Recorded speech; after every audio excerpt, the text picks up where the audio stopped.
Wydatki rządów w tym kraju, oszałamiająca suma około 7 miliardów 500 milionów dolarów, wychodzi 700 milionów dolarów, jest potrzebna rządowi centralnemu, reszta samorządom lokalnym. Taka suma jest trudna do ogarnięcia.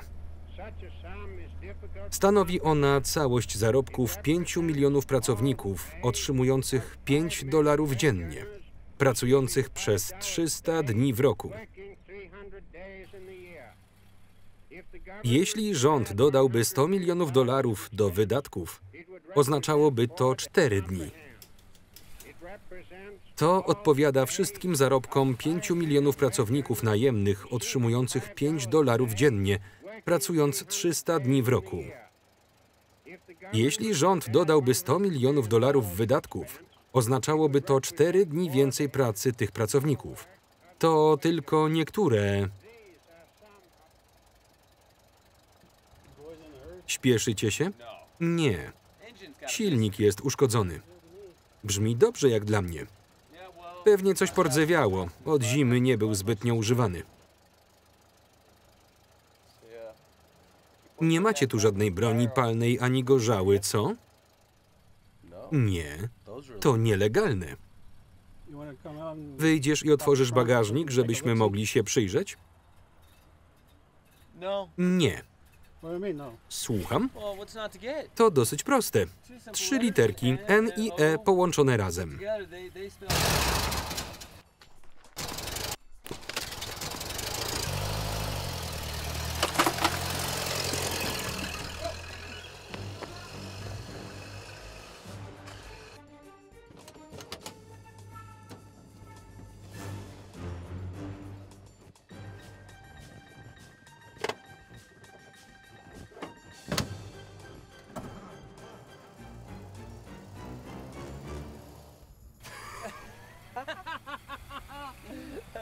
To było bezbłędne. Wyglądał jak pieprzony żółw na grzbiecie, próbujący wstać.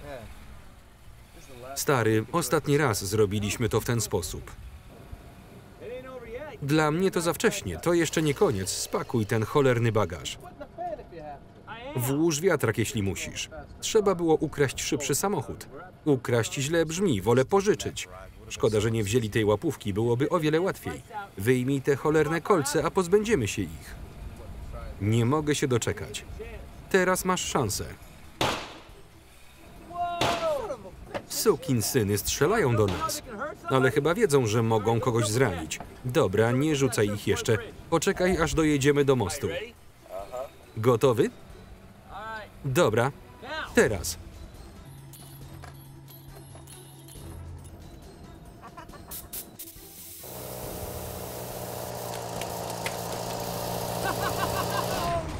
Cholera.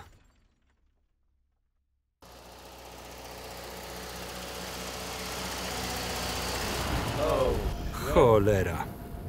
Co teraz? Chodź.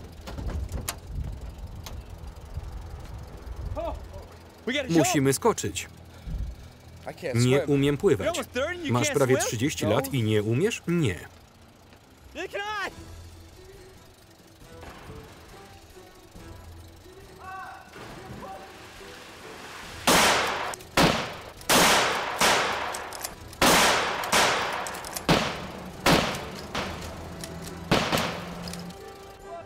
Walcie się, psy.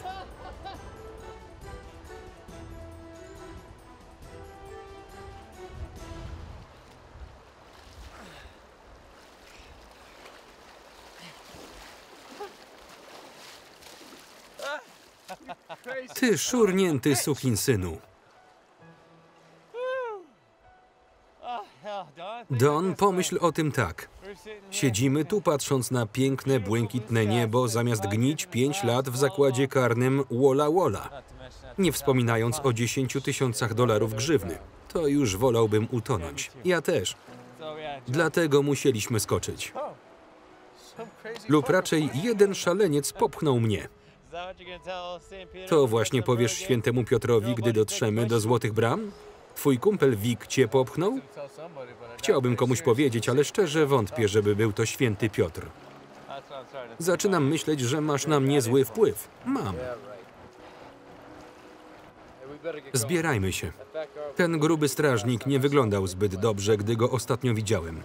Mogliśmy go zabić. Nic nie zrobiliśmy. Ty nigdy nic nie zrobiłeś, nie? To nie nasza wina, że nie umie jeździć na przebitych oponach. Czy my w ogóle mamy jakieś zasady? Pewnie. Zasada Wika numer 1. Zasady są dla palaczy spacerujących z psami, którzy nie lubią się bawić. To ma być zabawne? Jak cholera. To jest zabawne tylko wtedy, gdy zarabiamy kupę hajsu i przeżywamy, by go wydać. Do Colville jest 30 mil. Lepiej się zbierajmy. Kurde. Zgubiłem buty podczas skoku. Ja też. Ruszajmy. Może znajdziemy jakiś samochód po drodze.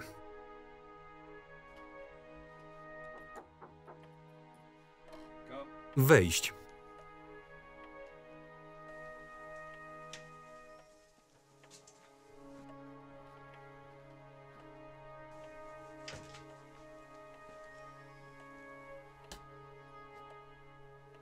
Siadajcie.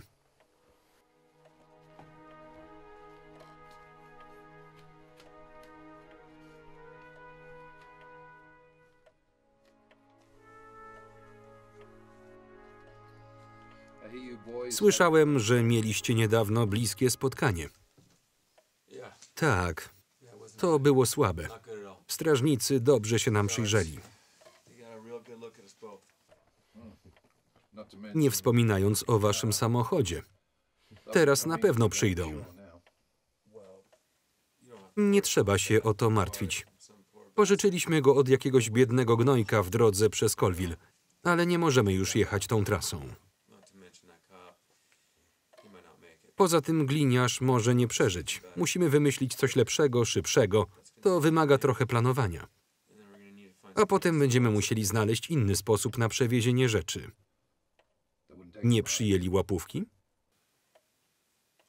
Nie, ale próbowaliśmy. Gdybyś nie był taki niecierpliwy, już nas mieli. To był nasz 3. raz w tym tygodniu. Pozwólcie, że powiem wam, z czym mamy do czynienia, chłopcy. W przyszłym tygodniu jest zjazd górników. W mieście będzie wielu potentatów. Kellogg, Comstock i innych. No i oczywiście mamy bogaczy. Zelibach i Weyerhaeuser. Ci dwaj kontrolują połowę drewna na zachodnim wybrzeżu. Rzucają po $1000 na noc, gdy są w mieście w mojej knajpie.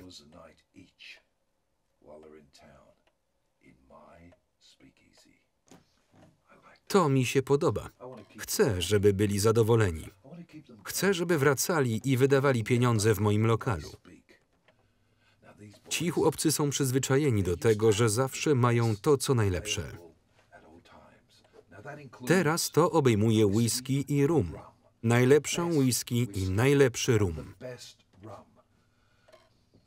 Nie to gówno, które Tiny produkuje na wzgórzu.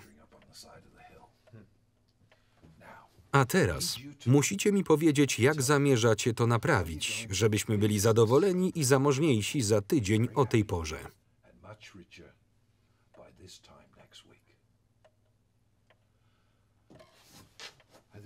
Myślę, że to spotkanie dobiegło końca. Chwila, przyjdźcie, jak będziecie coś mieli. Nie możemy tego przewieźć, chyba że na mułach. Nie będę się szarpał z żadnymi mułami. Ty mi wystarczasz w zupełności. Brzmicie jak stare małżeństwo. Jeśli dostaniemy $5 za butelkę przy następnym kursie, pana Gorzała dotrze na czas.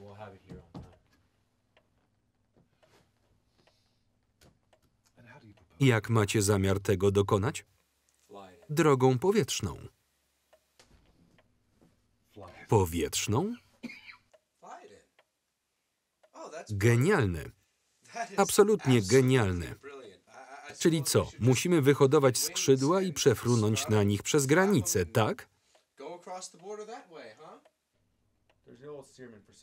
Na Feldsfield stoi stary Stearman na sprzedaż. Jutro go obejrzymy. Jeśli się uda, polecimy nim, a następnego dnia będziemy mieli pańską gorzałę, panie Davenport. Ma pan na to moje słowo. Masz swoje $5 za butelkę. Mam pytanie. Kiedy nauczyłeś się latać? Proszę się nie martwić moim lataniem. Umowa stoi? Stoi. Powodzenia.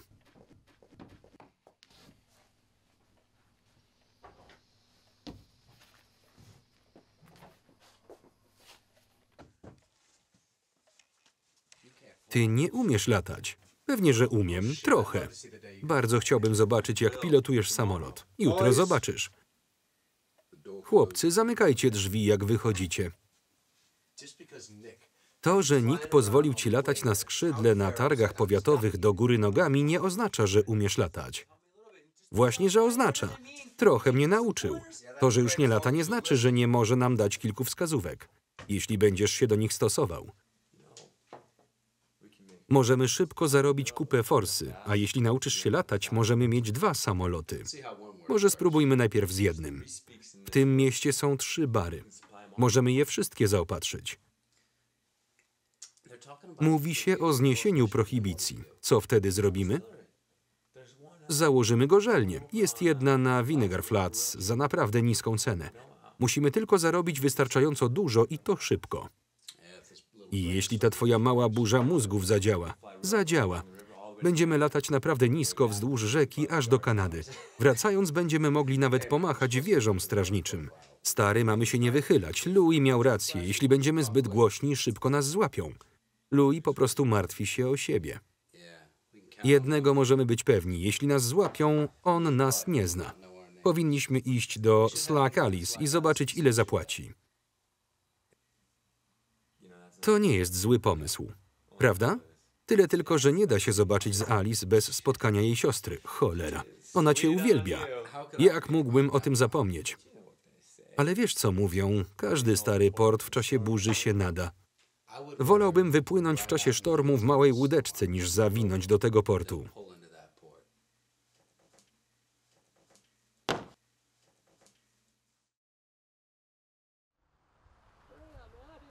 Pośpiesz się, Don. Oni chyba się budzą. Masz tam wszystko podłączone? Tak, dawaj.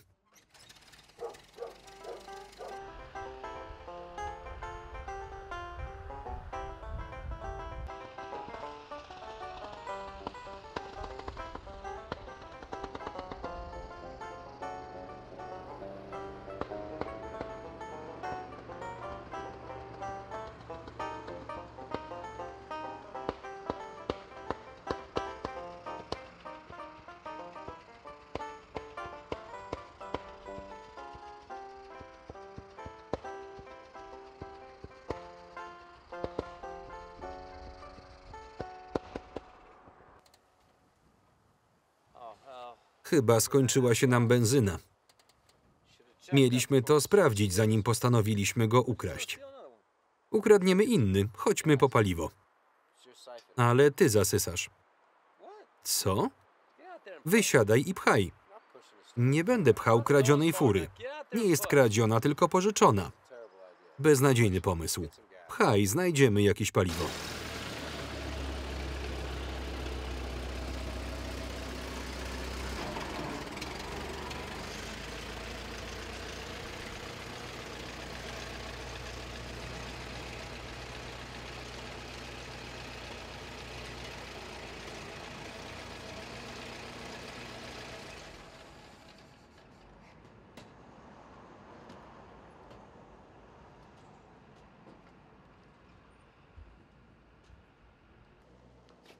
Całkiem niezły Buick. Chyba czas zdjąć go z rynku. Zgarniemy go wyjeżdżając. Jasna sprawa.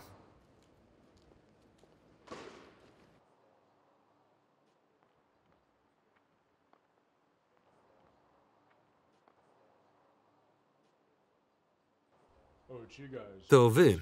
Nie widziałem was od dłuższego czasu. Byliśmy zajęci. Słyszałem. Jest Alice? Jest. Kate pewnie też. O tak, nie może się ciebie doczekać, Donnie. Cholera. Tiny też jest, więc uważajcie. Zaprowadzisz nas, okej? Okej.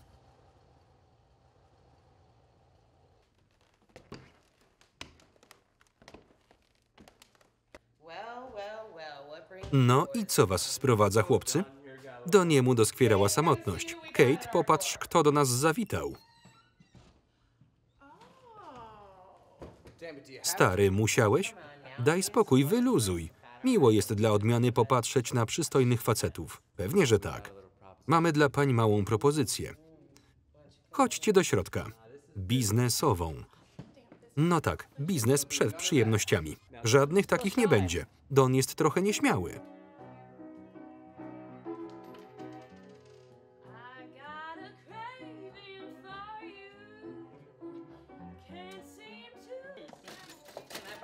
Postawię wam drinka, co chłopcy?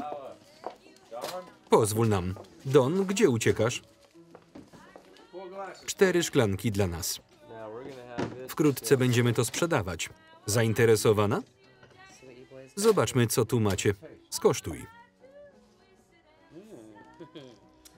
Niezłe. Ile chcecie? 7 dolców. Chyba żartujesz. Wiesz przecież, że nie mam takiej zacnej klienteli jak Louis. Niech będzie 6. Spróbuj tego. Z lepszą gorzałką miałabyś tu lepszą klasę klientów. Leo wszystko wypije.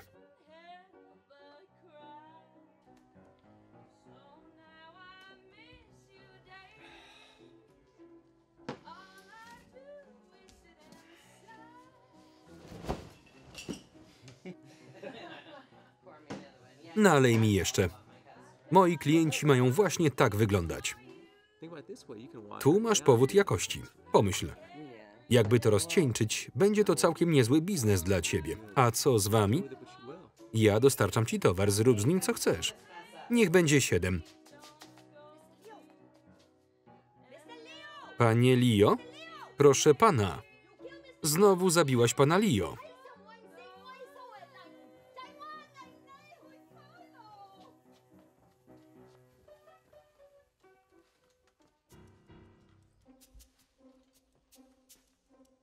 Zdrowie.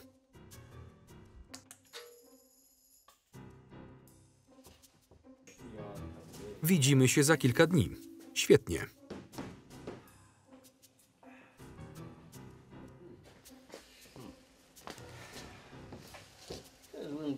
Chyba nie próbujecie opowiadać tu o swojej gorzale, co chłopcy? Jesteśmy tu tylko na drinku z uroczymi paniami. To moje miasto i nie ma w nim miejsca dla nas wszystkich.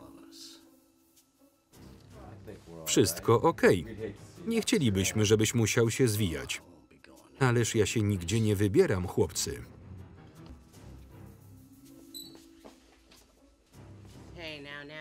Chłopcy, nie chcemy tu żadnych problemów. Nie chcemy tu szkód. Odprowadzę was.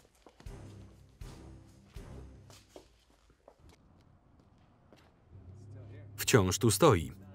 Weźmy tego. Uwolnijmy tę piękną maszynę.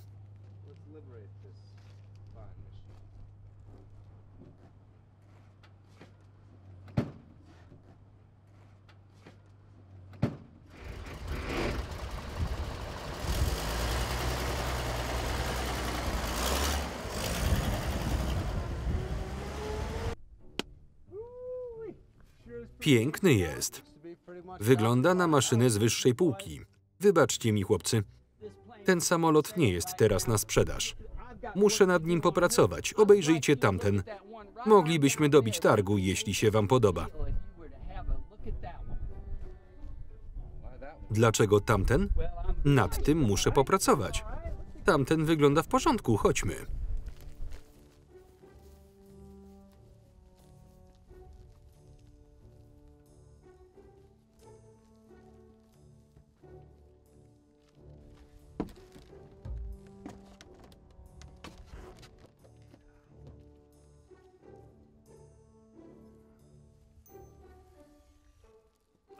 I co, Don? Co myślisz? Nie wiem, stary. Super. Zapytajmy, ile za niego chce.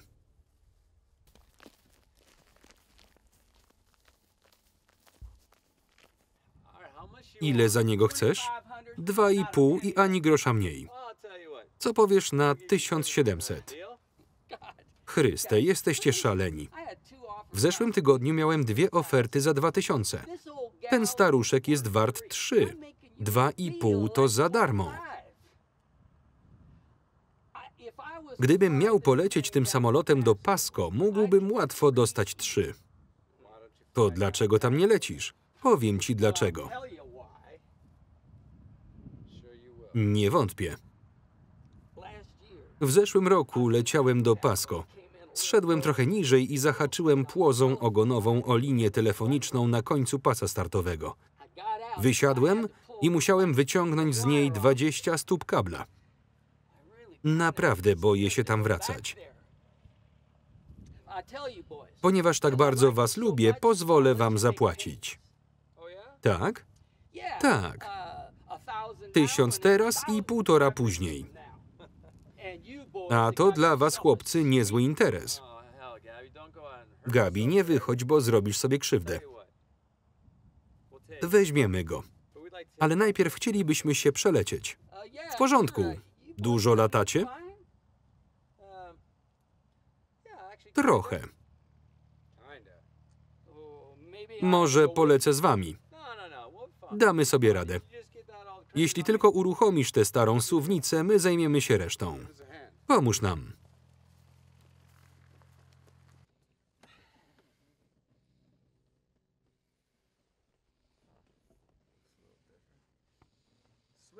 Włączaj. Zaraz. Nie uruchamiałeś nigdy silnika gwiazdowego? Latałem tylko iglorokiem. Musisz go przeciągnąć, bo inaczej na pewno wygniesz pręt. Wybacz. Dobra, odpalamy. Odpalamy.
Wy skurczybyki!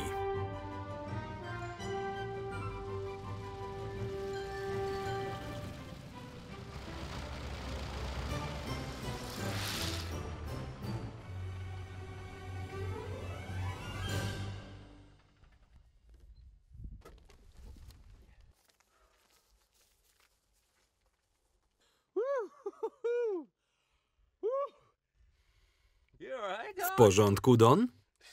Jak tylko wyciągniesz mnie z tego cholerstwa. Widzisz? Mówiłem, że umiem latać.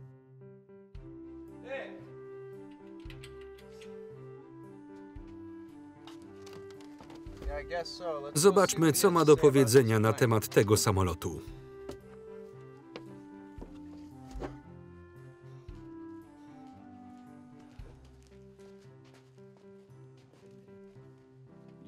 Kupiłeś to od tego starego łajdaka, co? Powiedział, że właśnie przeszedł remont, jeśli wierzyć w cokolwiek, co mówi. Ale pewnie zrobił to sam i to może, ale nie musi być czymś dobrym. Bierzemy go na małą robotę do Colville. Chcecie paliwa? Tak, i wiadro na żygi. Albo kogoś, kto stanie na skrzydle i klapie. Może ty, Don, chętny? Pocałuj mnie w dupę. Pierwszy lot nie bardzo mu się spodobał. Niektóre są bardziej ekscytujące, inne mniej. Myśli, że jest pilotem, bo kilka razy leciał z tobą. Pamiętasz, jak przelecieliśmy samolotem pod mostem z rybakami na górze? Wyniesienie ich sprzętu wędkarskiego z samolotu zajęło 3 godziny. To rzeczywiście bardzo pocieszające. Wpadajcie w każdej chwili, jeśli mogę w czymś pomóc.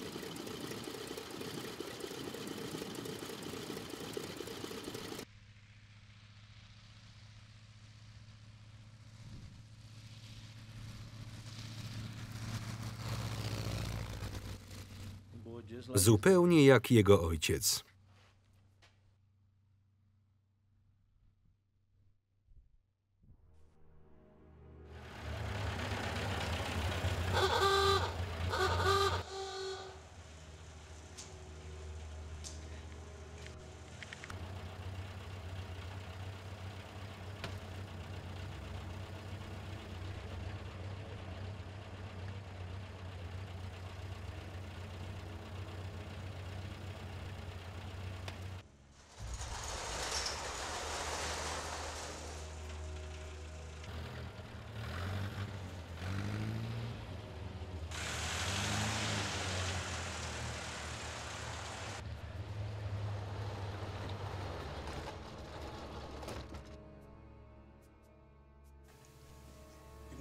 Możecie to po prostu wsadzić do windy.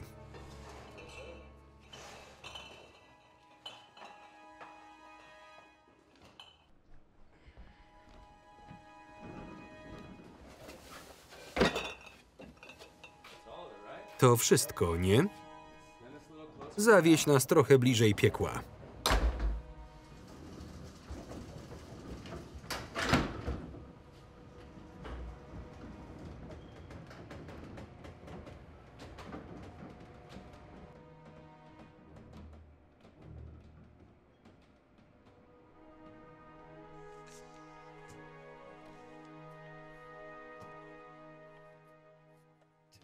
Dziesięć.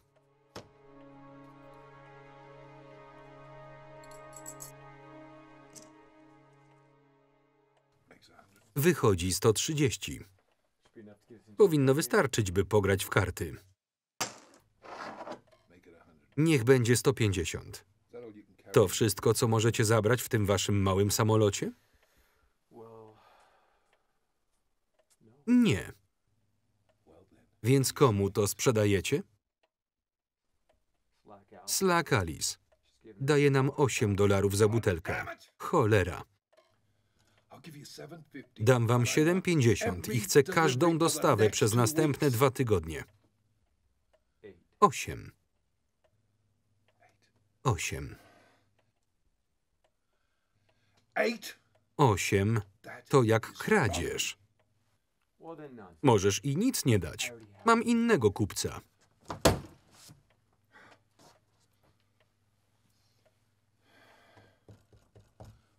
W porządku, Vic, nie bądź pochopny. Potrzebuję tej gorzały. Mam duży zjazd i zaczyna mi brakować. Te chłopaki kochają swój rum.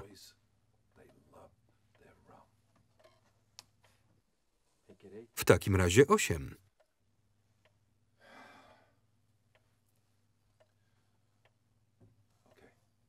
Dobrze, ale obiecaj, że będę dostawał każdą dostawę przez następne 2 tygodnie.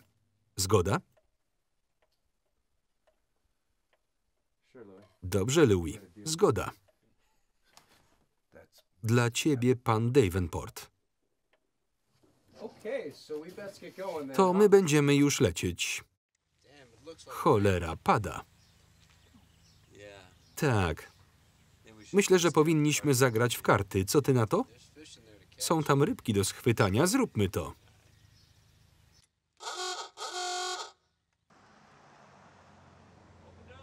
Otwórz. Daj spokój, dopiero co tam byliśmy. Wpuść nas z powrotem. Hasło. Bez hasła nie ma mowy.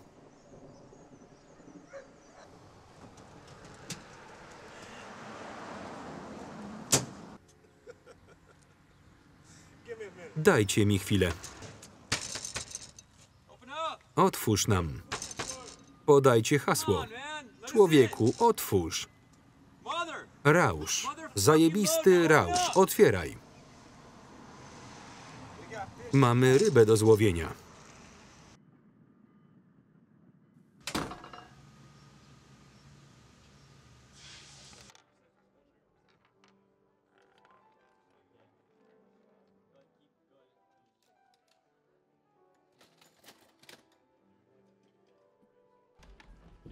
Możemy dołączyć, panowie? Śmiało, może fortuna się odwróci.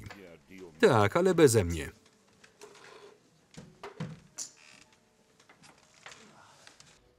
Vic Hansen, Don Collier, Noah Kellogg,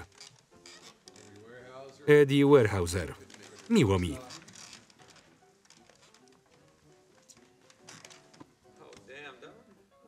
Jak podzielimy kopalnię srebra, kopalnię złota i tartak? To co dziś przegracie, koguciku? To nie kogut, powiedziałbym raczej, że wróbel. Bo jest pełen gówna i drze się cały dzień. On ma rację. Wszystko, co mam, to stary samolot. Zawsze chciałem polecieć jedną z tych maszyn. Zabiorę cię na przejażdżkę po okolicy. Ten człowiek nie wygląda mi na samobójcę.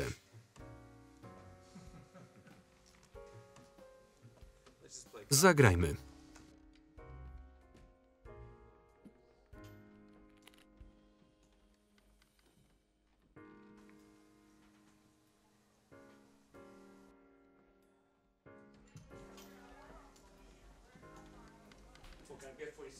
Co dla pana? Poproszę kieliszek rumu, dzięki. Dziękuję. W porządku.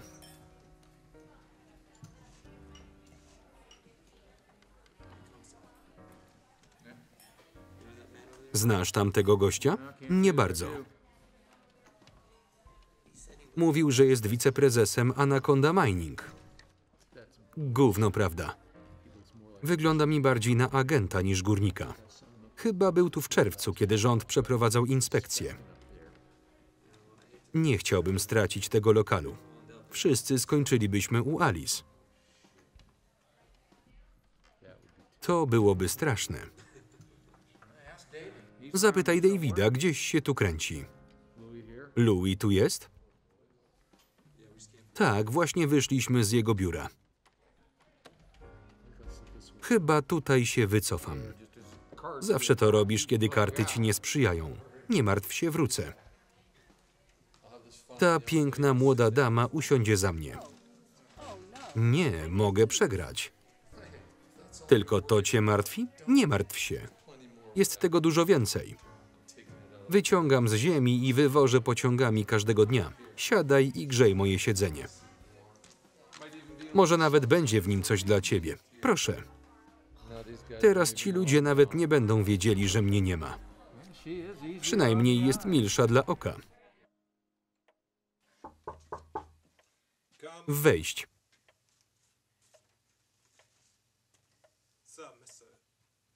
Pan Kellogg chce z panem pomówić. Wpuść go.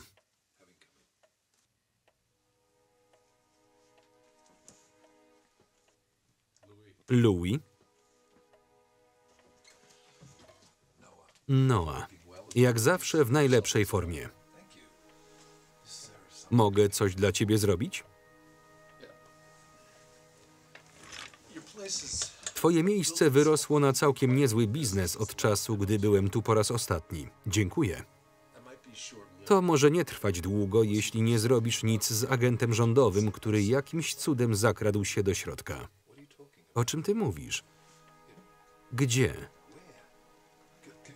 Możesz mi go wskazać? Barman twierdzi, że jest związany z kopalnią Anaconda. Możesz to sprawdzić sam. Właścicielem jest niejaki Marcus Daly. To ten z cygarem. Gość daleko po lewej.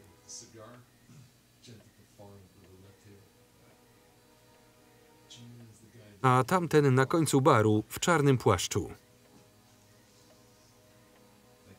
Dziękuję, Noah.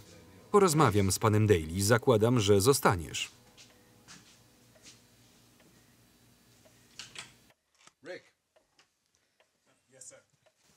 Chodź tu. Serwuj panu Kelloggowi wszystko, czego zapragnie. Jasne, szefie. Dzięki, Rick.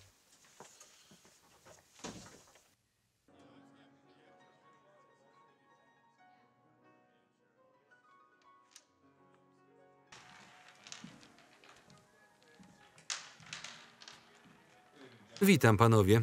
Louis Davenport. Jestem właścicielem tego lokalu. Panie Daly, czy mogę z panem porozmawiać na osobności? Oczywiście. W czym mogę pomóc? Pan na końcu baru, czarny płaszcz. Poznaje go pan? Mówi, że pracuje dla pana. Nigdy wcześniej go nie widziałem. Na pewno nie pracuje dla mnie. Wygląda mi na rasowego gliniarza. Myślę podobnie. Dziękuję za pomoc, panie Daly. Proszę wracać do gry. Życzę miłego wieczoru. Tak zrobię, Louis. Jeśli czegoś potrzebujesz, nie wahaj się pytać. Jak nasze sprawy, Rick? W porządku, szefie.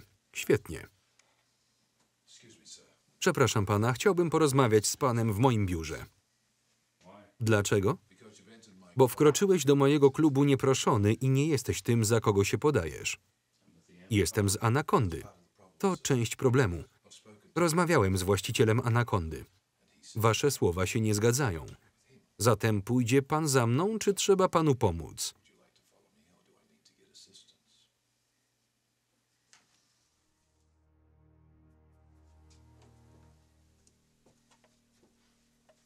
Proszę usiąść. W takim razie jestem agent Bachman i obserwuję twój mały klub od dłuższego czasu. Może będziesz musiał porozmawiać o tym z moimi przełożonymi, jeśli wiesz, co mam na myśli. Siadaj pan.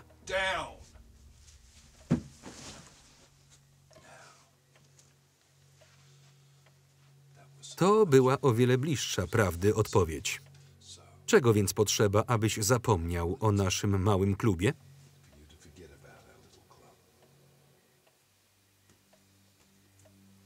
20%. 20%. Całkiem przyzwoicie. Więc zobaczmy. 20% dla ciebie, 20% dla szeryfa, 20%, żeby moi chłopcy byli zadowoleni. No i mamy jeszcze dystrybutorów. Najlepiej jak wszystkim będę dawać 20%. Pieprzę ciebie i twojego szeryfa.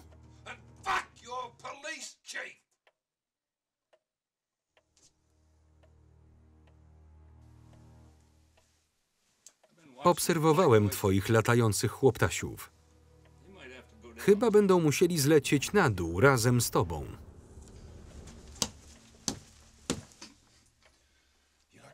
Nie powiesz wiele, jeśli nie będziesz miał czym.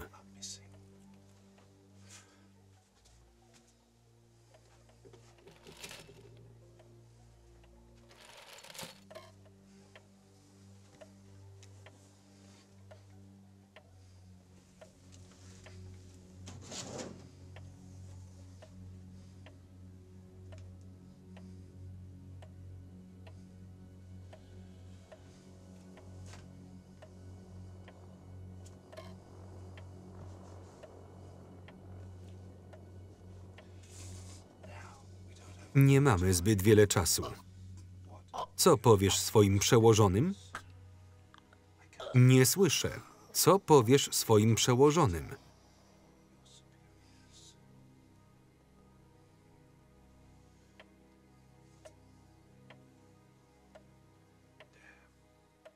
Chyba nigdy nie dowiemy się, co chciał powiedzieć swoim przełożonym. Co zrobić z ciałem? Zabierz go na Medal Road. Odetnij jego pieprzony łeb i wyrzuć ciało na torach. Włóż go do torby pocztowej. Daj ją Wickowi. Powiedz mu, żeby wyrzucił to do rzeki podczas następnego lotu do Kanady i zabierz to gówno z mojego biura, zanim zabrudzi mój nowy dywan.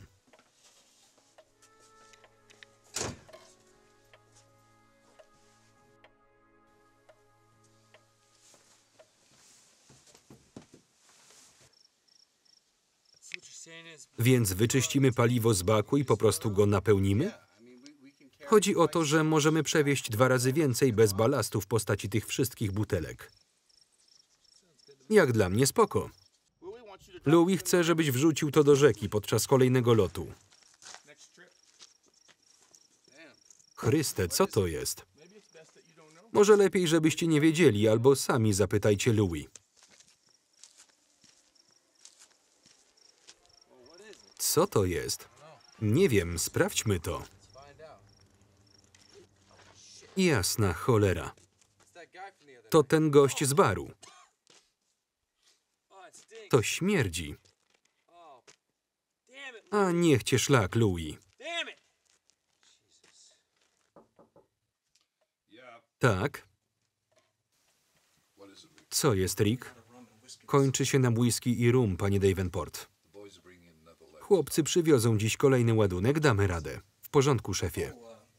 Tiny chce się z panem widzieć. Czego chce? Z nim nigdy nie wiadomo. Przyślij go tu. Przy okazji, możesz się upewnić, że ta nowa dostawa szklanek, która dotarła z Seattle, jest umyta i gotowa na dzisiejszy wieczór? Oczywiście. A czy możesz przysłać tu Hansa? Jasne.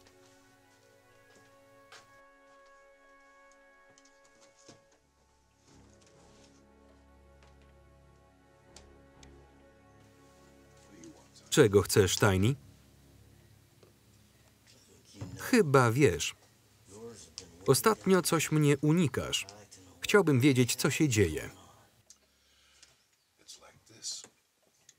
Bogata klientela, którą mam w moim lokalu, lubi dobrą wódę. Nie ten syf, który ważą tam na wzgórzu. Więc sprowadzamy dobry towar z Kanady. Proste. A ja ci powiem, że to nie jest takie proste, Louis. Gliniarze nadal muszą dostawać kasę, a mój szef w Chicago nadal chce swoją część. Masz problem, prawda, Tiny? Ale to nie mój problem. Może to będzie i twój problem, kiedy przestaną przychodzić przesyłki z Kanady i będę musiał policzyć cię podwójnie, żeby wyrównać straty. Uważasz, że możesz wchodzić do mojego biura i mówić mi, co mam robić? Nie potrzebuję twojego taniego gówna, Tiny. A teraz zabieraj swoje dupsko z mojego biura, zanim powiem Hansowi, żeby nauczył cię, jak się lata. Hans? Ten kurdupel szefowi przeszkadza? Kogo nazywasz kurduplem, ty pieprzony, przerośnięty gorylu? Szykuj się na swój pierwszy lot. Sukinsyn. Machaj skrzydełkami.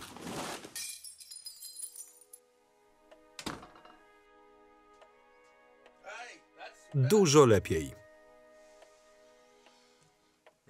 Naprawdę nie powinniśmy byli tego robić. On ma powiązania z Chicago. Nie sądzę, że Tiny przyjmie to zbyt dobrze.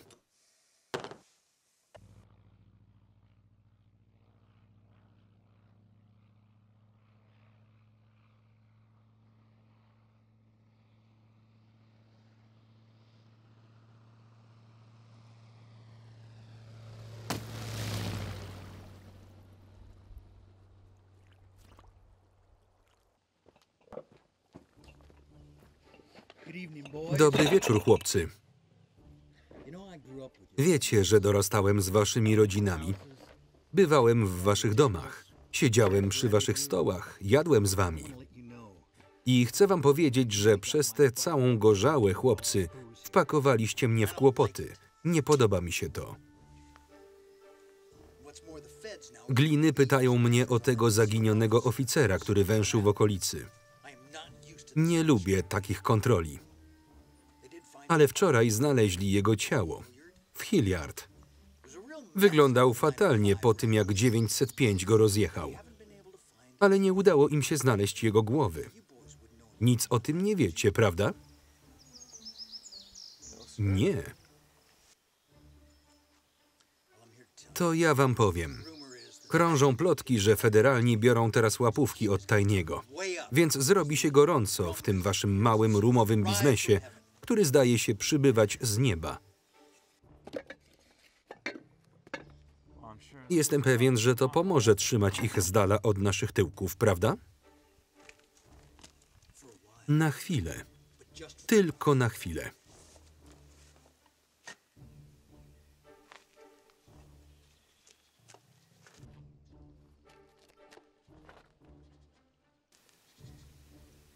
Któryś z was się skaleczył? Nie, kupiliśmy świnie na weekendowego grilla.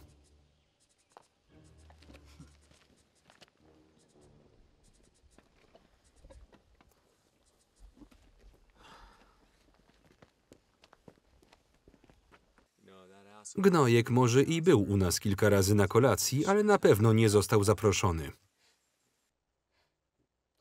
Strasznie irytujący. Pamiętasz, jak kiedyś aresztował nas za jazdę tym starym motocyklem po basenie? Trochę wypiliśmy. Trochę? Nie mogłeś trafić do tylnych drzwi. Trafiłem i to jak? Pamiętam. Też mam po tym blizny. To pewnie dlatego to wszystko jest nielegalne. Było w porządku, dopóki nie postanowiłeś tam wrócić. Tylko dlatego, że ty chciałeś spróbować wynieść stół. Tamtej nocy byliśmy bezpieczniejsi w areszcie. Nadal jest dupkiem. Chodźmy po wóz.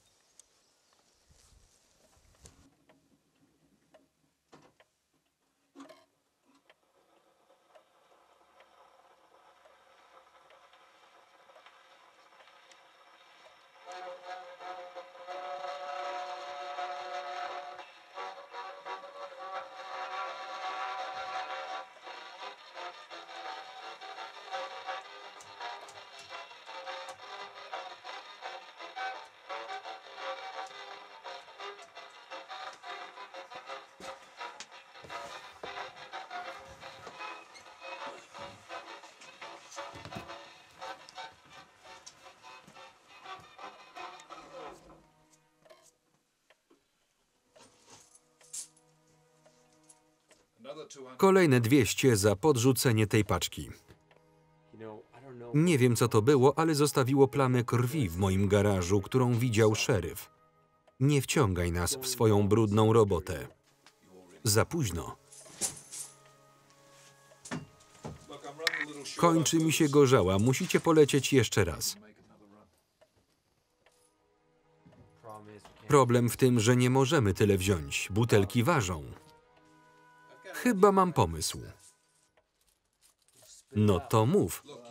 Sami ustalicie szczegóły. Ale uważajcie. Federalni węszą, a ten pieprzony szeryf zaczyna być prawdziwym problemem. Po prostu uważajcie na siebie. To tyle.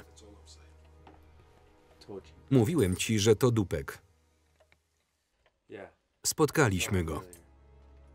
Musieliśmy dać mu skrzynkę rumu, żeby go udobruchać. Pytał o tego Glinę, który został przejechany na Hilliard. I co mu powiedziałeś? Jak mam rozmawiać o czymś, o czym nic nie wiem? Bardzo dobrze.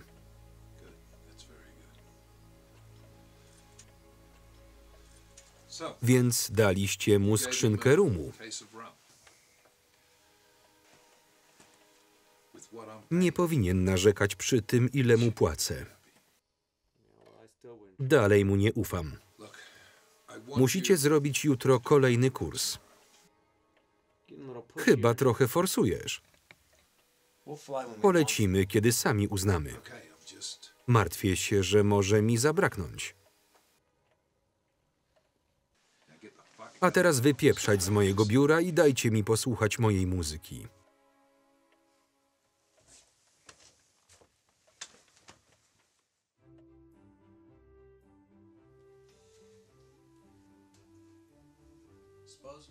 A może wyczyścimy górny zbiornik paliwa i napełnimy go towarem? Po prostu spuścimy paliwo z dolnego zbiornika. Jak opróżnicie drugi zbiornik, zaburzycie środek ciężkości. Rąbniecie w ziemię jak tona rzepy. Ale jeśli to rozgryziemy, będziemy mogli przewieźć 2 razy więcej. Będzie działać, dopóki nie zaczniecie wlewać wody, whisky i wszystkiego innego do tego ustrojstwa. Właśnie o to tu chodzi. Pójdziemy siedzieć niezależnie od ilości. Spróbujcie. Jeśli zginiecie, będę pierwszą osobą, która powie wam, a nie mówiłem. Chciałbym oszczędzić hajs. Jeśli zginę, będę pierwszym, który powie, cholera, ten stary Nick na pewno wiedział, co mówi. Chyba nie muszę nic dodawać. Przestań, Don, mówisz z sensem. Spróbujmy.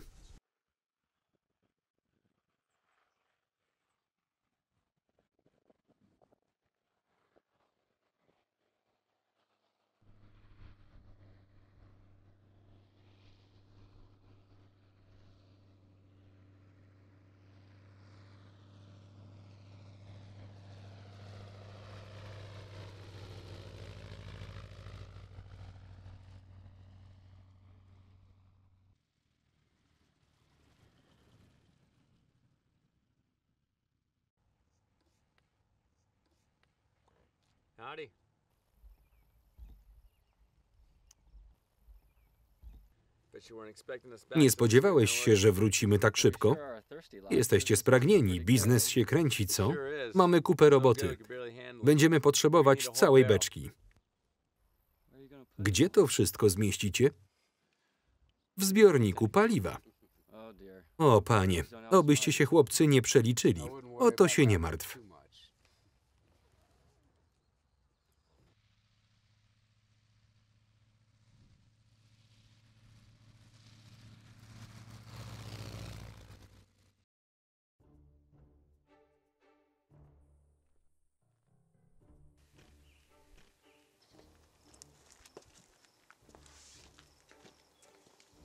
Jestem urzędnikiem skarbowym i chciałbym skontrolować wasz samolot.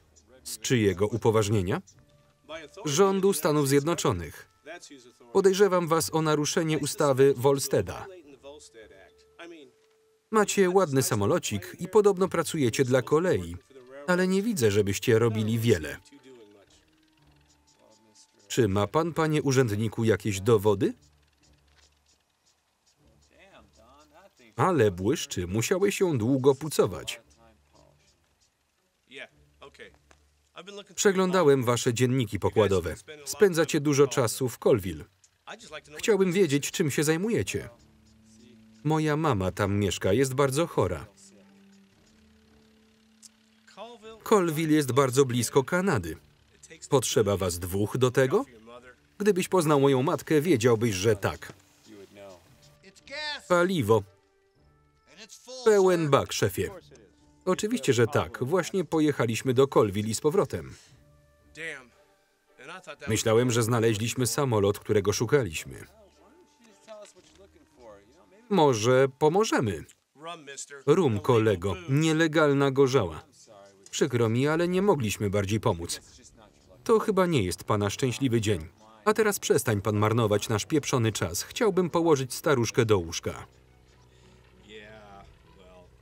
W takim razie pójdę już, ale jeszcze się zobaczymy. Będę w pobliżu.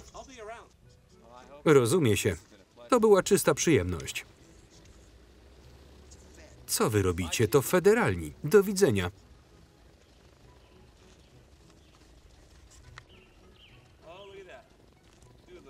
Doolittle jest w mieście. Louis będzie miał dziś gorąco wieczorem. Jimiemu zawsze szło w interesach. Kto z nim jest? Cholera wie.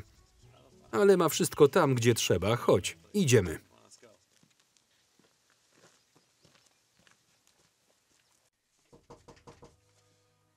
Wejść.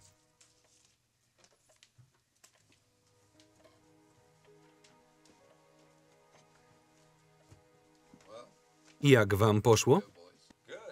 Dobrze, przywieźliśmy 10 skrzynek. Świetnie. Słuchaj, Louis. Szeryf złożył nam wizytę i dalej węszy. Nie jest zbyt radosny. Może zaproście go na jednego z waszych drinków, jeśli wiecie, co mam na myśli. Dobrze nam tu idzie i nie możemy pozwolić, żeby wycofał się z naszej umowy. Masz rację. Dzieje się tu naprawdę dobrze. Ci górnicy wychodzili bardzo zadowoleni. Będę potrzebował jutro kolejnej dostawy. Do jutra wieczorem to miejsce będzie pełne drących się kowbojów. Wiecie, jak oni lubią swoją whisky. A na wyścigi przyjadą piloci, a wiadomo, że to wytworni dżentelmeni. To nie problem, ale przydałaby się nam pomoc w rozlewaniu. Słucham? A co z tymi 2 dziewczynami, które wam wysłałem? Nie widziałem ich od 2 dni. Rozlewanie to ciężka praca, Louis. Pewnie nadrabiają zaległości w spaniu. Ach tak. Postaram się trzymać Tiny'ego z dala od was, a potem spróbuję odciągnąć uwagę federalnych. Myślę, że masz rację co do Tiny'ego. Wkurzy go bardzo nasza umowa z Alice. Jak już mówiłem, chłopcy, myślę, że rozpętacie wojnę. A dobrze wiecie, że już raz kazałem Tiny'emu się stąd wynosić. Szkoda, że tego nie widziałem. Nie żałuj, nie był to piękny widok.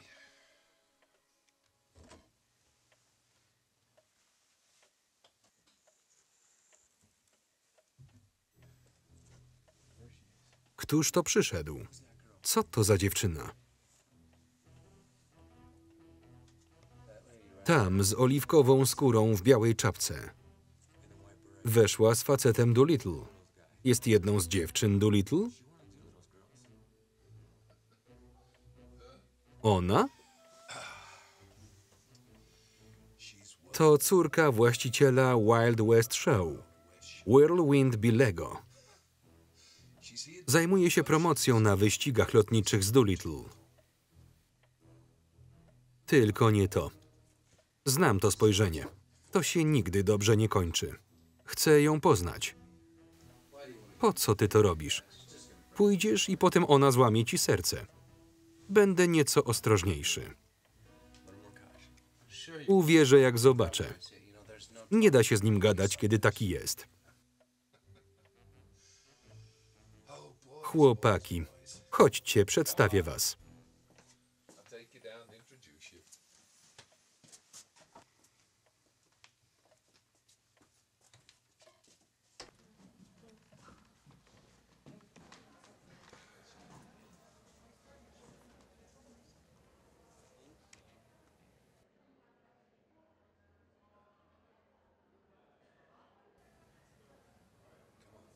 Śmiało.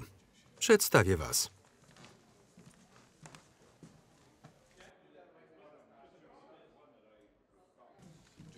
Doolittle, Kit, moje panie.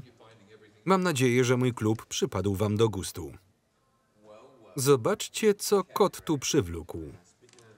A propos martwych gryzoni, widzę, że nadal żyjesz zgodnie ze swoim pseudonimem Doolittle. Lubię posłuchać przyjacielskiej pogawędki. Naprawdę zamierzasz zgłosić tego swojego starego grata do wyścigów? Nie chcę, żeby dorośli mężczyźni przeze mnie płakali. Kit, chciałbym ci przedstawić mojego wspólnika. Vic Hansen i jego partner Don Collier. Panowie, mam przyjemność przedstawić panią Kit Hawkins. Cóż za niezwykłe imię dla tak uroczej pani. Dziękuję. Chodziłam do szkoły z Viciem Hansenem przez krótki czas. Chodziłem do szkoły w małej mieścinie w połowie drogi do Colville, Hidden Valley. I ja też, przez 2 lata. I tak naprawdę jestem Ann Smith. Niemożliwe. A jednak zawsze ciągnąłeś mnie za warkocze. Chciałem tylko, żebyś zwróciła na mnie uwagę. Najwyraźniej nadal próbujesz. W końcu się udało. Czym się zajmujesz, Vic? Jestem pilotem. Jesteś panią Hawkins, prawda? Tak, ale nie wyszłam za mąż. Musiałam zmienić nazwisko na ładniejsze. Nie zmieniłbyś, gdybyś nazywał się Ann Smith? Wiadomo. Nazywając się Ann Smith, obrywałbym w łeb non-stop. A więc pilot, tak? Mieszkasz tu? Tak. Chciałbym cię gdzieś zaprosić. Może jutro rano. Pasuje. Vic, przepraszam, ale jutro będziecie mieli zajęcie. Chłopcy mają ode mnie małe zadanie na wieczór. Ale mam pomysł. Może przyjdziecie wszyscy na mały bal, który organizuję jutro w hotelu. Świetny pomysł. Masz jutro czas? Brzmi świetnie. W porządku, widzimy się jutro.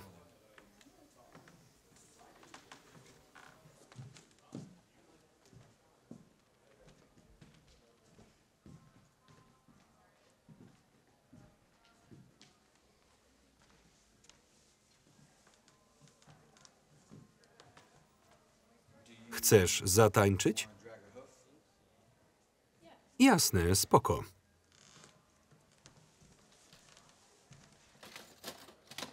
Czy chcielibyście Państwo posłuchać mojego nowego albumu Ona jest moja?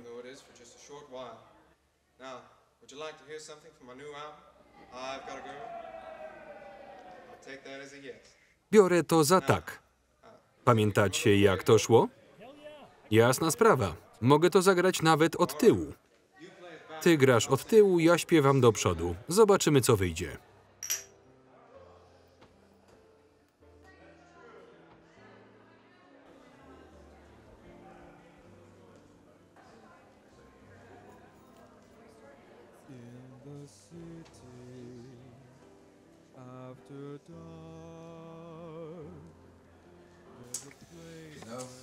Ma świetny głos. Oj, ma. On mówi o zespole, głupku.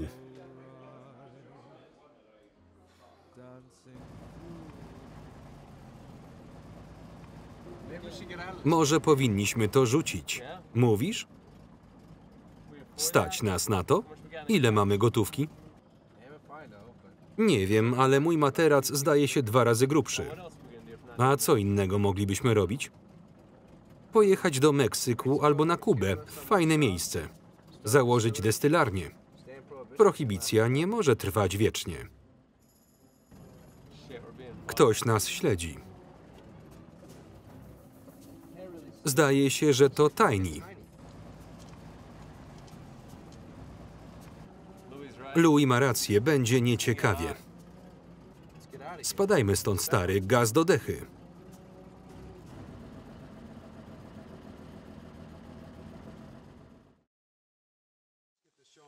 Ruszajmy w drogę.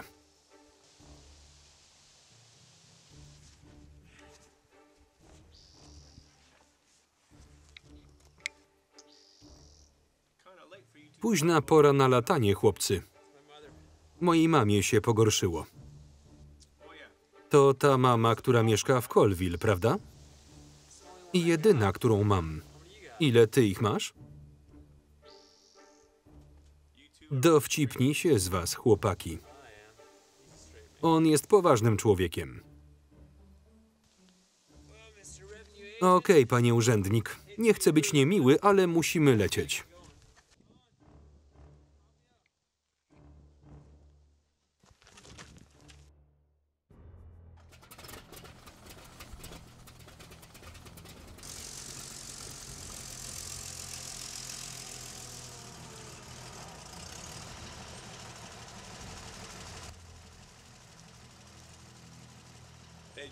Joe, jak tam twoja kobieta? Cholera, jak tam twoja matka? Lepiej niż zazwyczaj. Jest Tiny? Słuchaj, nie mam na to czasu. Możemy was zestrzelić dziś wieczorem. Pozwól mi tylko wjechać na tę cholerną górę, dobrze?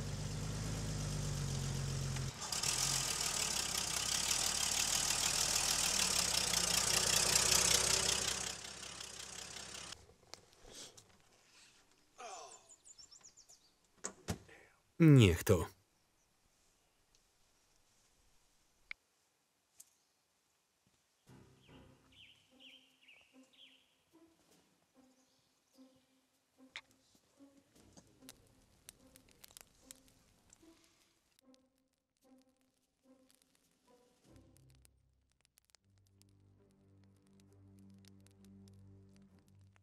Tiny, ostatnio cię nie widuję, więc pomyślałem, że wpadnę zobaczyć, jak sobie radzisz. Wiesz, że nic nie mamy, jeśli chcesz forsę. Pierwszy raz od tygodnia odpalamy sprzęt. To mnie nie interesuje. Interesuje mnie nasze honorarium. Opłaty? A może odbierzesz swoje pieprzone honorarium od tych 2 handlarzy rumem, którzy działają na moim terenie i psują mi interesy? Gdybyście ich aresztowali, wszyscy odzyskalibyśmy kasę. Gdybym ujawnił, że wy, gliny, nie robicie tego, co do was należy, zobaczylibyśmy, jak wygląda wasz haracz, co? Ciężko złapać ich z towarem. Moglibyście w tym pomóc, ale to nieistotne. Interesuje mnie nasze honorarium. Wylecieli po zachodzie, powinni wrócić koło północy. Idealny wieczór, żeby zapolować. Księżyc nie przeszkadza, ale nie to jest ważne. Liczy się to, że dostaniemy nasze pieniądze i to szybko. Lub nasza następna wizyta nie będzie przyjemna.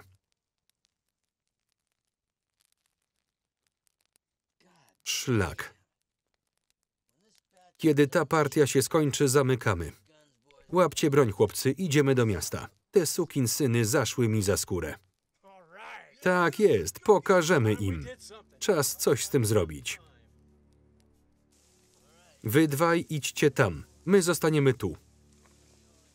Jak gnojki będą lądować, pokażemy im.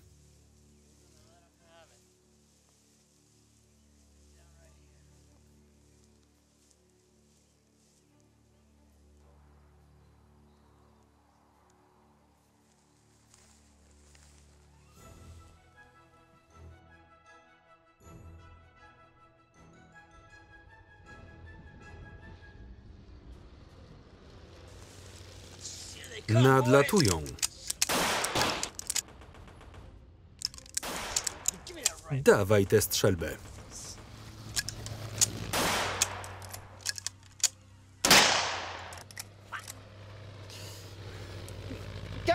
Dostałem w nogę. Chyba ich trafiłem. Schodź w dół. Szefie, co to za gość daje im sygnały światłem? Sprawdźmy to. Co wy tu robicie do diabła? Polowanie? Ja złapałem jakieś plugawe ścierwo. Bierzcie go.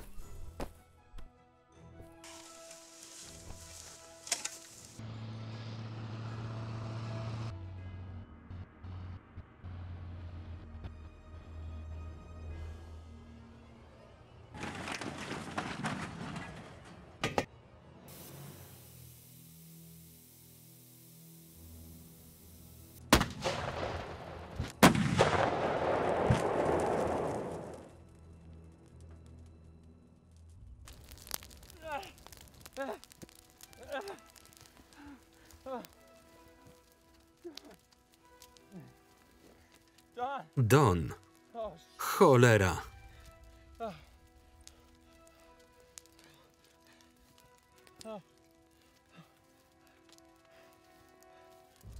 Don.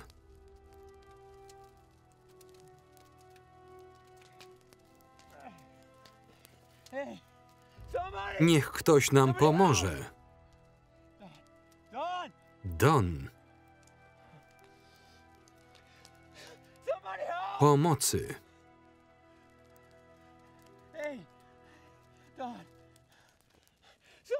Niech ktoś mu pomoże.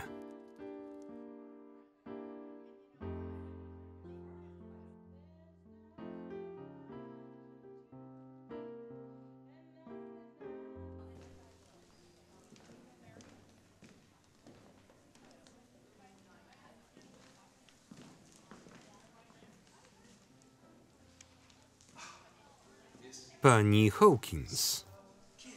Kit, wyglądasz olśniewająco. Jesteś piękna. Dziękuję.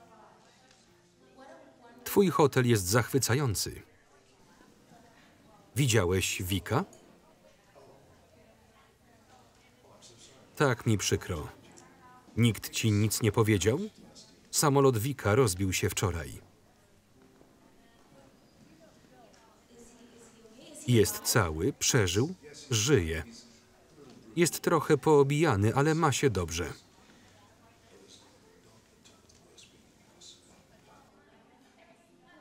Gdzie on jest? W szpitalu Deaconess. Możesz mnie tam zabrać? Oczywiście. Możemy jechać teraz? Oczywiście.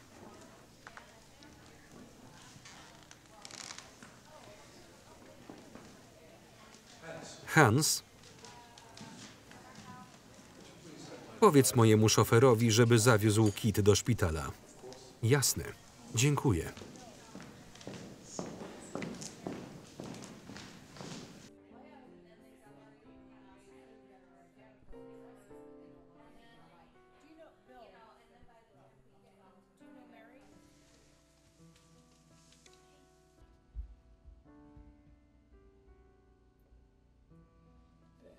Cholera. Myślałem, że to anioł przyszedł mnie stąd zabrać.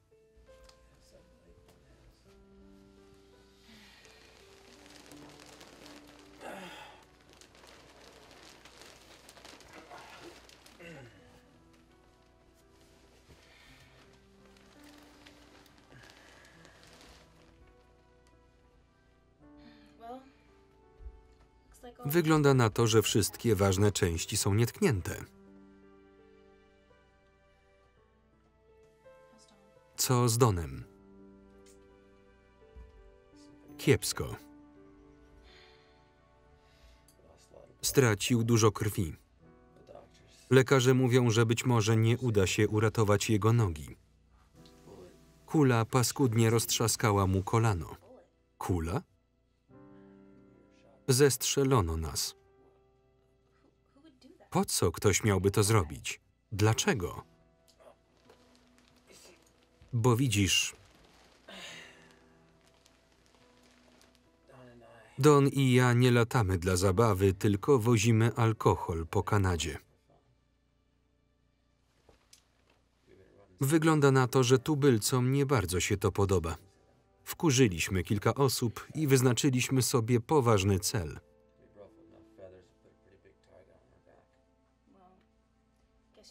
Trudno było wezwać gliny w takiej sytuacji. Nie wspominając o tym, że lokalna policja sprowadziła kilku agentów, a oni wszyscy są na liście płatników jakiegoś ważniaka o imieniu Tiny. Nie możemy się stąd ruszyć, zwłaszcza w takim stanie, w jakim jest Don. Ryzykowalibyśmy życiem. Mogę pomóc? Siedzimy w tym zbyt głęboko. Potrafię latać. Nie rozśmieszaj mnie, to boli. No co? Potrafię prowadzić samochód, a nawet go naprawić. Nie wątpię. Dlaczego nie mogę latać z tobą? A dlaczego chciałabyś? Myślałem, że jesteś dziewczyną Doolittla. Nie jestem niczyją dziewczyną. Matka zostawiła mnie, kiedy miałam 7 lat.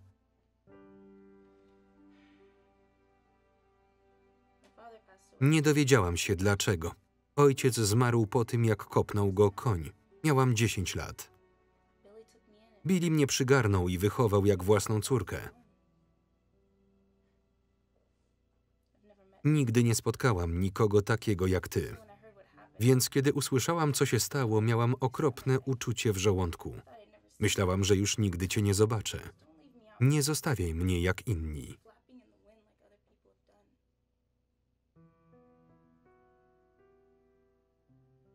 Moje serce tego nie zniesie. Dziś tu jesteś, a jutro już cię nie ma. Słuchajcie, jeśli pan Hansen ma jutro wyjść, musi odpoczywać. Przyjedziesz mnie jutro odebrać? Oczywiście. O której? Lekarz przychodzi o 10.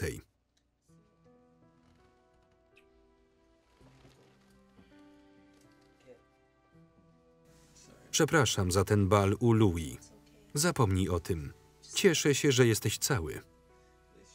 Przynajmniej nie będą cię jutro boleć stopy. Nie chciałeś ze mną potańczyć? Powiedz, że potrafisz tańczyć. Nie wiem, na trzeźwo nie próbowałem. Koniec wizyty.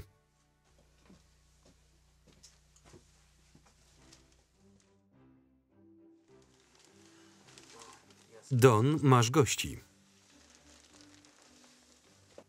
Nick? Wyglądasz okropnie. Co ci się stało? Pieprzony Tiny i jego siłacze złapali mnie na końcu pasa startowego. To byłeś ty? Ze światłami? Pracowałem do późna, zobaczyłem was, wziąłem światło i poszedłem tam. Dzięki, stary. Lekarz powiedział, że uratują nogę. Nie muszą jej odrąbywać. Ale moje oko przepadło. Nie mogą nic zrobić, żeby je uratować. Stary, przykro mi. Chyba musisz skończyć z lataniem. Co ja będę robił? Niewiele jest pracy dla jednookich. Zawsze chcieliśmy założyć gorzelnię. Nie mogę pozwolić, żebym cię tak pociągnął w dół. Mój tata coś ci znajdzie. Dzięki. Pracuje w fabryce? Jednak podziękuję.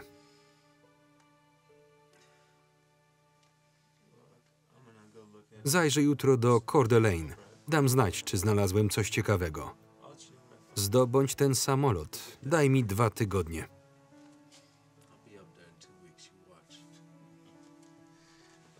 Zawsze będziesz moim partnerem, ale raczej nie możesz latać. Nie masz pełnej percepcji.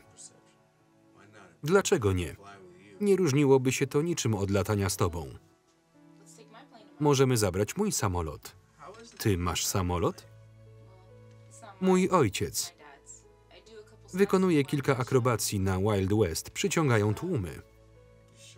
Jesteś pewna, że to samolot? Chyba jesteś naćpany. Odpocznij dziś porządnie. Wkrótce stąd wyjdę. Wiemy. Nie dam się tak łatwo. Wiemy. Na razie. Kocham was. Cześć.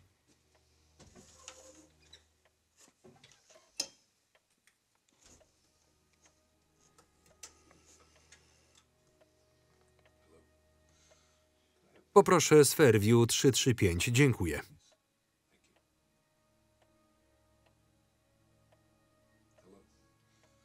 Z Wickiem Hansenem, proszę. Rozumiem. Może mu pan przekazać, że Louis Davenport chce z nim rozmawiać jak najszybciej? Dziękuję.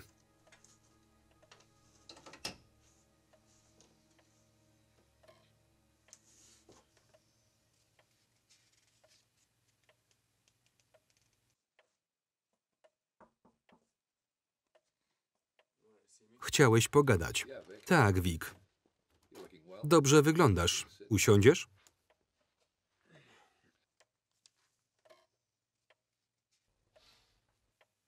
Słyszałem, że nieźle oberwaliście. Ja się trzymam, ale Don ciężko to przeżył. Stracił oko. Trochę to zajmie, zanim dojdzie do siebie. W każdym razie wciąż żyje.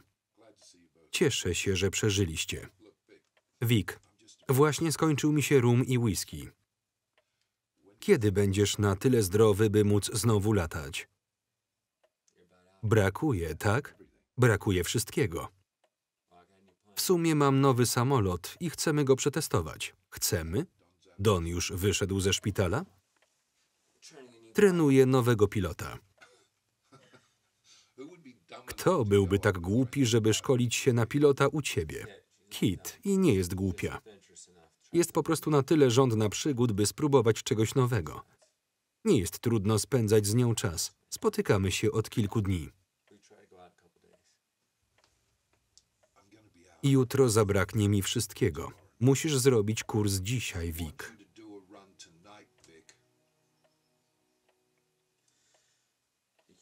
Uważaj, Louis, bo znowu się wkurzę. Potrzebuję tej gorzały, Vic. Okej. W takim razie 9 dolców. Muszę spłacić nowy samolot. Wiesz co? Było dobrze między nami, dopóki zacząłeś robić się chciwy. To wszystko? Tak.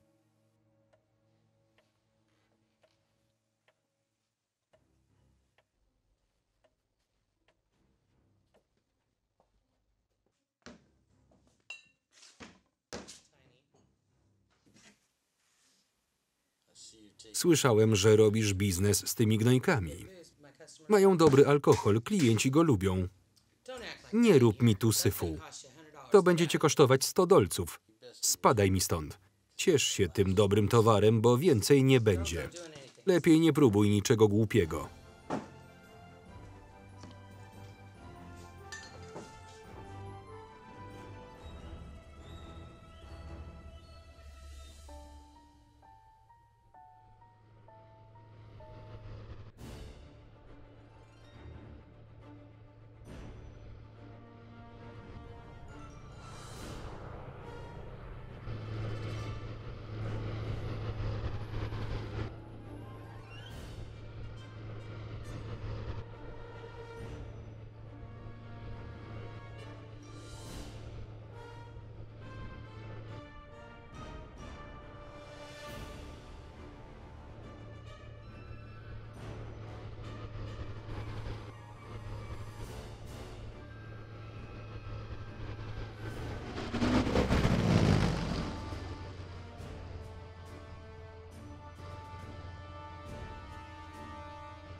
Cholera. Co się stało? Głowa mi pęka. Uderzył w nas piorun. Piorun? Dziwna rzecz wydarzyła się, gdy byliśmy w górze. Po uderzeniu cały samolot poderwał się do góry. Pozostał tak przez kilka minut. Wyglądało jak ogień. Cokolwiek to było, było niesamowite. Bardzo się cieszę, że troszczysz się o nasze bezpieczeństwo. Uznałam, że skoro już spadamy, możemy się przy tym dobrze bawić. Patrz na tę dziurę w kadłubie. Nie wierzę, że wyszliśmy z tego cało. Ja też. Dobrze, że byłeś obok. Dzięki.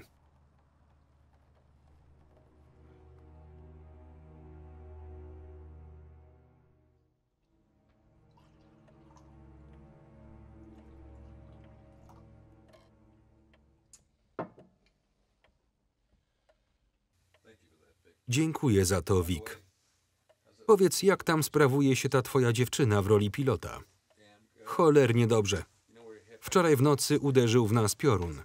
Gdyby nie ona, leżałbym gdzieś na polu, bo powaliło mnie na kolana. Wszystko ok? Już dobrze, ale napieprzała mnie głowa. A propos bólu. Ten z naszej dupy był wczoraj wieczorem przed klubem. Mówił, że ma zamiar dopaść ciebie i mnie, więc musimy uważać na siebie. Mogę wejść? Proszę. Vic właśnie opowiadał mi o waszej przygodzie. Kiedy wasz samolot będzie gotowy? Wiesz, w tym tygodniu są wyścigi. Połatamy go i od razu będziemy gotowi do startu. Na tym pokładzie lata sporo moich pieniędzy. Nick? Jest jak nowy. Dzięki. To uszkodzone skrzydło to moja wina. Nie zauważyłem różnicy. Gotowa na przejażdżkę?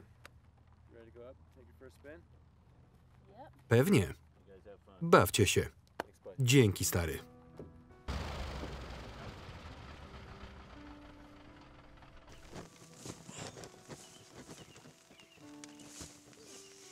Na szczęście przestało padać.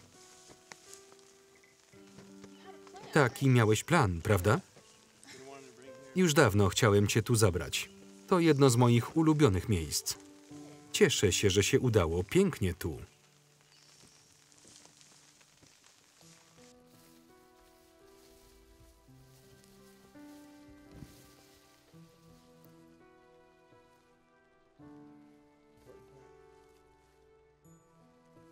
Chodź pod skrzydło, zaczyna padać.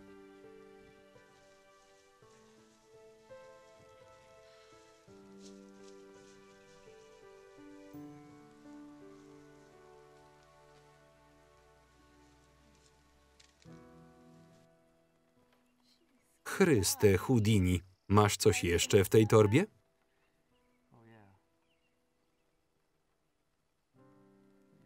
Ty jesteś najważniejsza.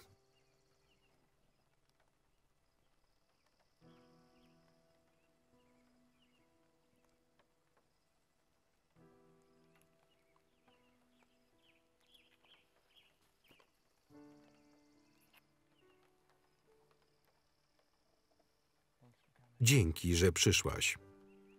To ja dziękuję.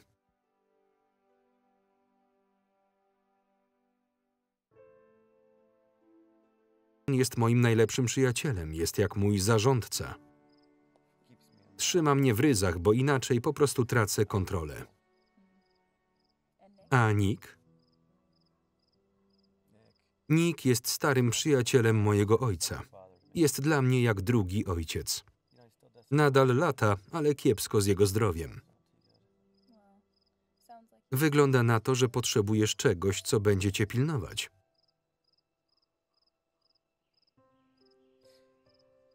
Robi się późno. Zobaczymy, czy ten gruchot da radę zabrać nas do domu? Dzięki za ciągnięcie za moje warkocze.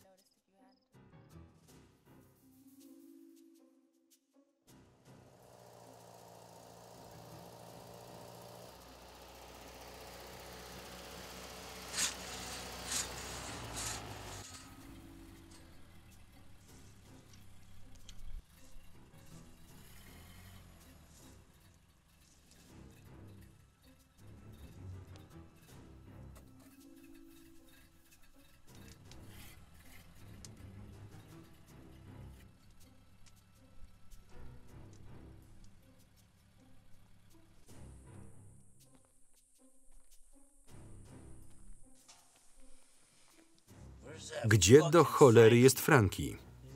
W Chicago ma robotę dla Ala. Cholera. Kto jeszcze nadaje się na cyngla? Bob Wielka Stopa. Jest zbyt niechlujny. Potrzebuje kogoś, kto potrafi podłubać w samolocie. Znam takiego faceta. Uważa, że był asem na wojnie. Ma metalową płytkę w głowie. Nie do końca ogarnięty, ale zna się na samolotach. Załatwisz go? Myślałem, że ten problem już mamy za sobą, szefie. Mamy ich wiele, a teraz jest jeszcze kobieta.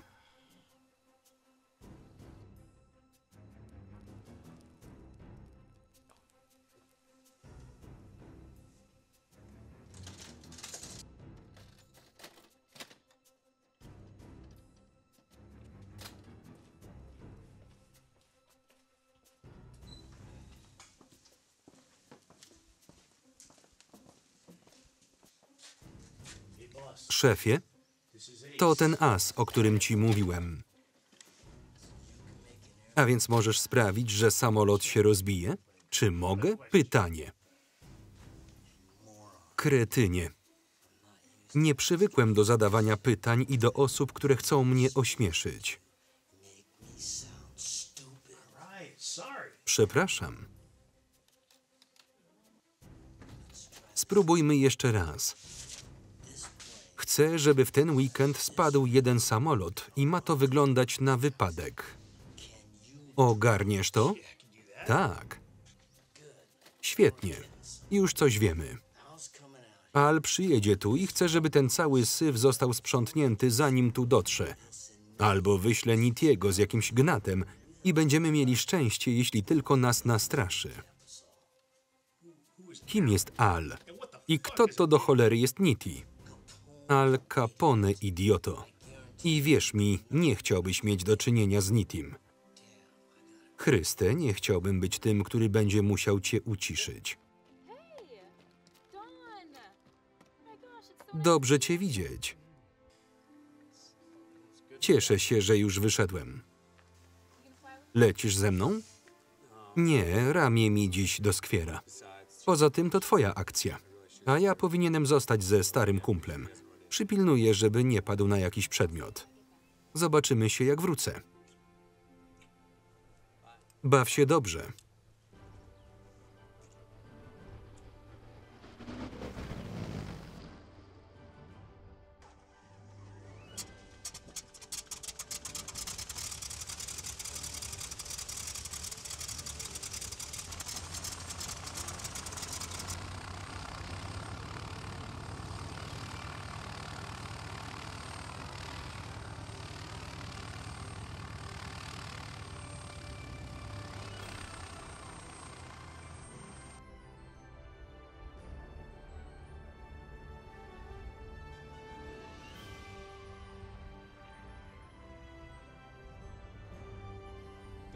Patrz, Don.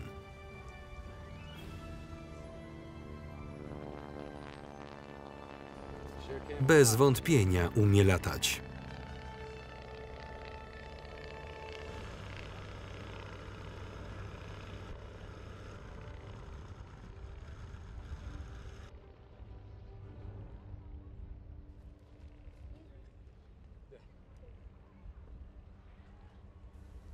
Co to?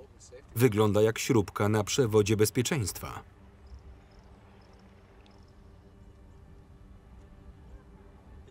Mały? Tak. Skąd to masz? Tamten człowiek powiedział mi, żebym to tobie dał. Jaki człowiek? Tamten.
Annie. Nienawidzę cię, Vic.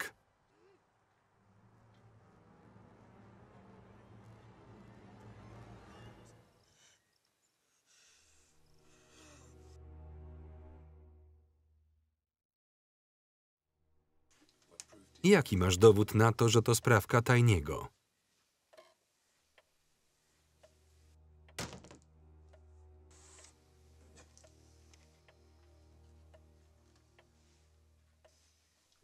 Co to jest?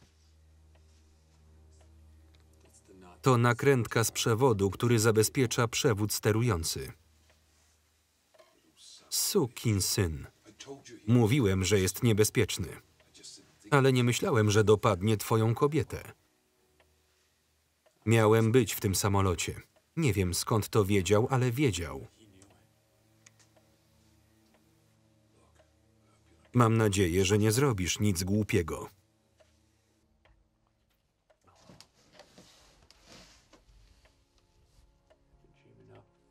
Marzyłem o tej niespodziance dla tego karzełka i tych dwóch agentów, odkąd nas zestrzelili.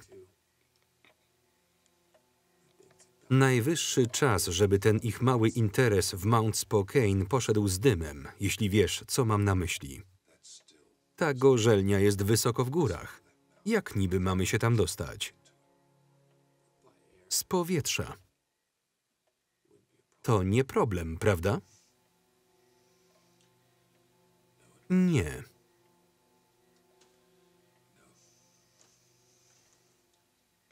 Chyba wiem trochę za dużo o tym, co robisz w wolnym czasie, Vic. Jak to zrobiłeś, że znowu masz samolot do sprzedania? Przecież to robię. Sprzedaję rzeczy.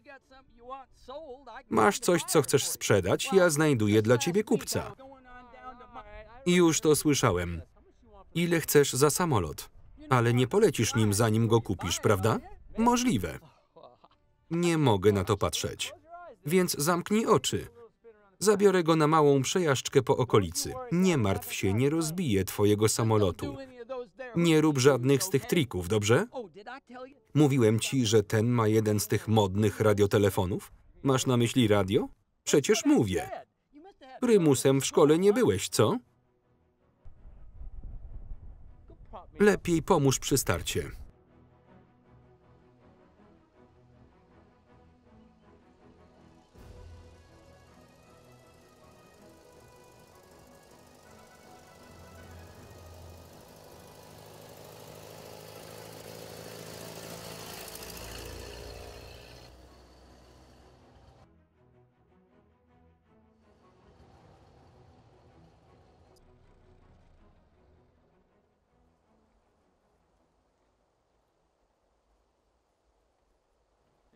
Hej, chłopcy. Cześć, Nick. Musimy jakoś zamontować karabin maszynowy na samolocie. Pytanie brzmi, skąd weźmiesz pieprzony karabin maszynowy? Ci chłopcy z Gwardii Narodowej obok mają nowy, więc może dadzą nam ten stary, który pokrywa się kurzem. Poza tym odrobina rumu może zmącić ich osąd na tyle, by to wydawało się mieć sens. Co my tu jeszcze robimy? Chodźmy odwiedzić sąsiadów. Wsiadaj. Nie wsiądę do kradzionego wozu. Nie jest kradziony, tylko pożyczony. Więc nie wsiądę do pożyczonego. Oddamy go. To powiedz nam, jak to zamontować w samolocie. Właściwie można go umieścić na górze skrzydła. Można stanąć w fotelu, strzelać stamtąd, jak kiedyś. Jak za starych, dobrych czasów. Ty pilotujesz, ja strzelam. Nie ma mowy. To twój szalony pomysł, nie mój. Zrobię to. Polecę tym cholernym samolotem. Nie możesz lecieć. Nie będziesz mógł ocenić, jak blisko jesteśmy. Będziesz mnie instruować przez radio. Czas na odrobinę zemsty. Wiesz co? To może się udać. Nie będzie tak łatwo. Będzie. Nie będzie.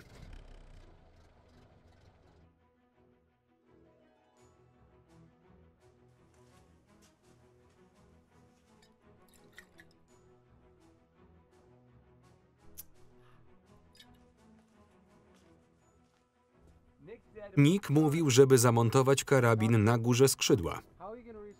Jak dosięgniesz broni na górze skrzydła z tą owiewką? Nie pomyślałem o tym. Po prostu będziemy musieli ją zdemontować.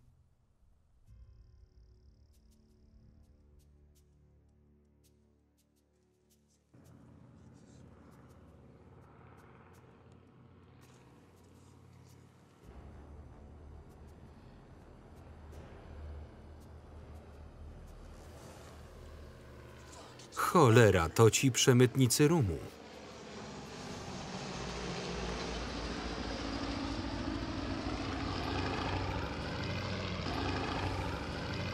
Podlatujemy.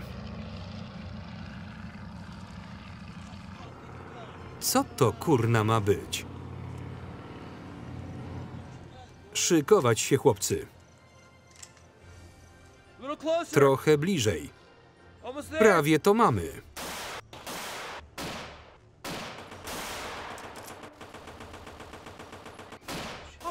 Cholera.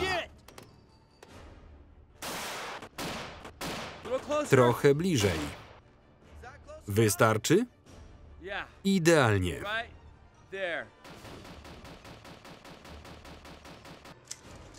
Strzelają.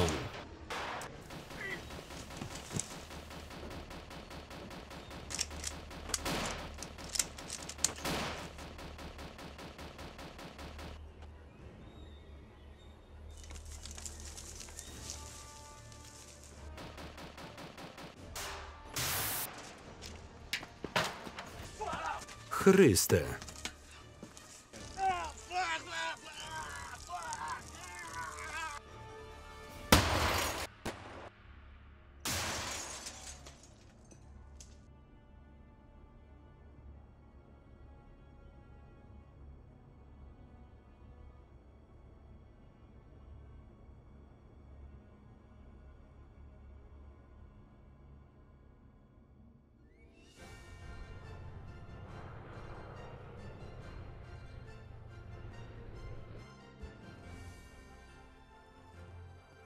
Sprawdź wodę i olej i nie zapomnij o przedniej szybie. Dopadliście ich? Gorzelnia została zniszczona. Co teraz? Na waszym miejscu wyniósłbym się stąd w cholerę i to natychmiast. Zabiliśmy co najmniej 3 lub 4, jeśli nie więcej. Będziecie musieli zmienić tożsamość, bo federalni i chłopcy z Chicago będą was szukać po całym piekle i Waszyngtonie. Podziękuj chłopakom. Gdzie polecicie? Nie wiem. Zobaczmy. Orzeł Kentucky, reszka Tennessee.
All those years I drank 'em down.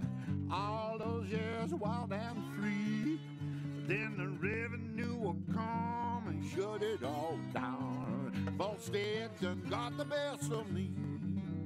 Now my hands are shaking, my lid is aching. Snakes are crawling all over me. My hands are shaking, my heart is aching. Snakes are crawling all over me. My hands are shaking, my liver quaking. Snakes are crawling all over me. My hands are shaking, my lid is aching. Snakes are crawling all over me. Give me a drink, I can't get clean. No more booze, I'm gonna get mean. Oh Lord, give me a drink, I can't get clean. One more night of gasoline, give me a drink, I can't get clean. This Volstead acting, oh, it's killing me. Give me a drink, I can't get clean. One more night, oh, walking the street.